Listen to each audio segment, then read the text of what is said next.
In this video, I'm unboxing and reviewing the Apple Magic Keyboard, so stay tuned.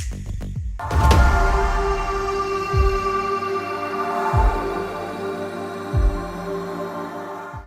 everybody, this is Andrew from T is for Tech, and today I am taking a look at and unboxing my new Magic Keyboard from Apple.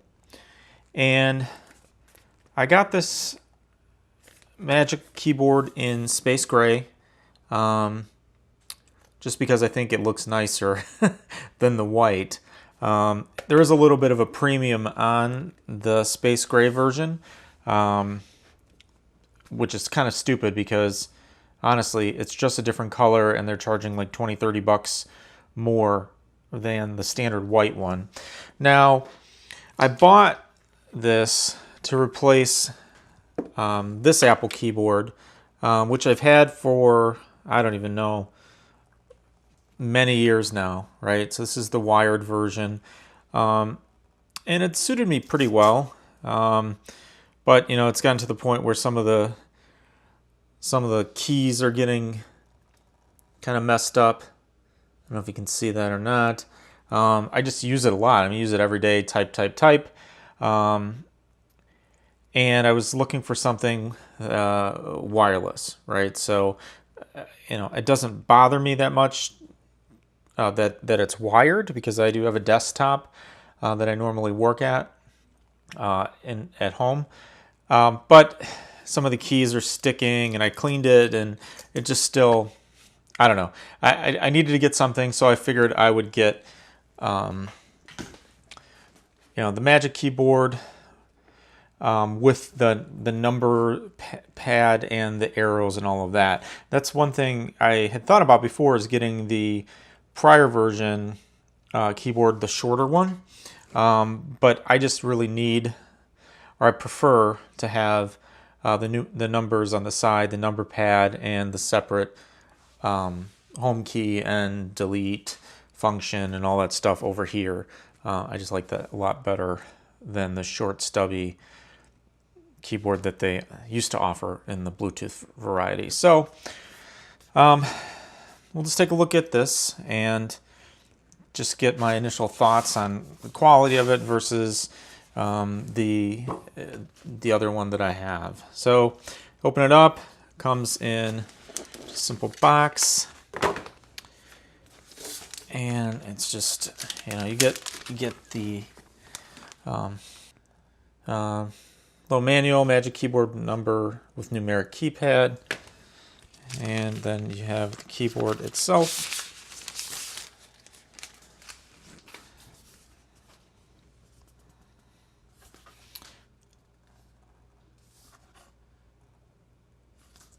Yeah, so as you can see, it does look pretty nice. It looks cool. I do like the space gray and the black keys. And this, the keys are a little bit different on here. These feel a little bit more like the MacBook keys, whereas the chiclet key kind of on the older keyboard didn't feel as much like the MacBook. Although these are the keys that have the scissor mechanism, not the butterfly mechanism. So if you know anything about the Mac keyboards or the MacBook keyboards over the last few years, they've had some issues with those butterfly keys and breaking and getting all messed up. So hopefully this won't exhibit any of those problems, but it shouldn't, because it has the scissor mechanism kind of the older MacBook Pros. So I mean, I would say though this is a little bit pricey for what you get. You know, it's just basically, you know, it's a wireless Bluetooth keyboard. Has a lightning connector. You can charge it, you know, with a lightning connector. Supposedly has pretty good battery life, although we'll have to kind of see how that lasts kind of over the course of time, as compared to, I don't know what, because I don't have a keyboard right now that's Bluetooth and wireless.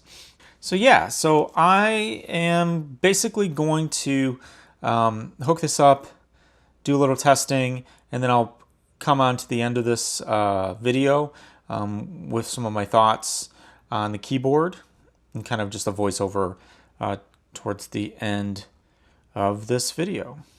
So let's hop over to the computer and I will finish up my thoughts. So first off, I'm really happy that Apple decided to start selling this keyboard separately from the iMac Pro. The iMac Pro was the first space gray iMac to come out, and they offered this keyboard with that and mouse and all that stuff, right? So I really liked it when that came out, so I'm super glad that they offered this as a separate purchase. Again, there's a $20 premium over the standard Magic keyboard, but the Magic keyboard, the white one, you can often find on sale. So it may even be more than $20 difference, $20, $30 difference. I've seen the white one on sale at Best Buy recently for like $119. And I haven't seen, and maybe I doesn't look hard enough, but I haven't seen the space gray one on sale recently, at least. But anyways, long story short, I've been using this for a couple days now, connected to my computer. It was simple to set up. Basically just plug the lightning connector in to my Mac.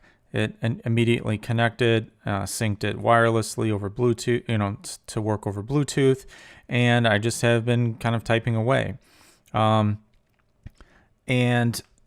far, I really like it. Like I said, I like the scissor mechanism feel of the MacBook Pro keys, and these seem to me to be very similar to that. So like my 2014 MacBook Pro and this, the key action seems very, very, very much the same. I can type really fast on these types of keyboards. The one thing I would say is kind of a bummer is that there are no backlights on the keys. So since this is dark, the keys are dark.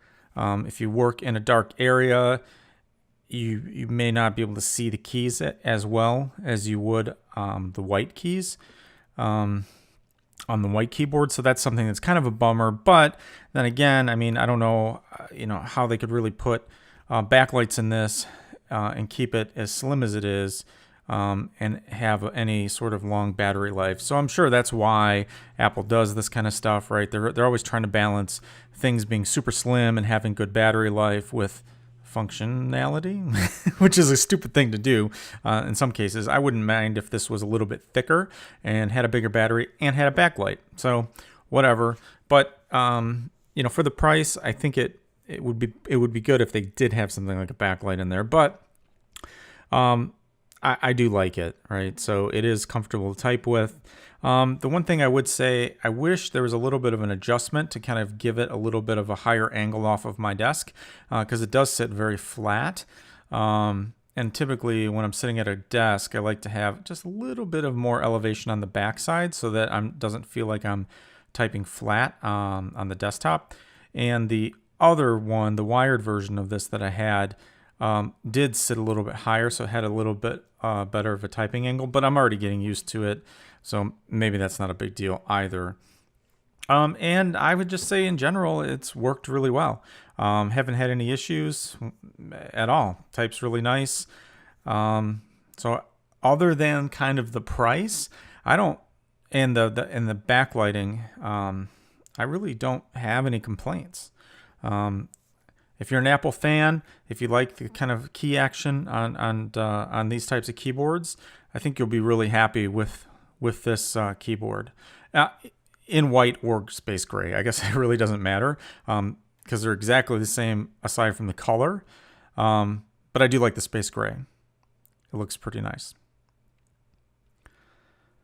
So thanks for watching. I will link to this in the description.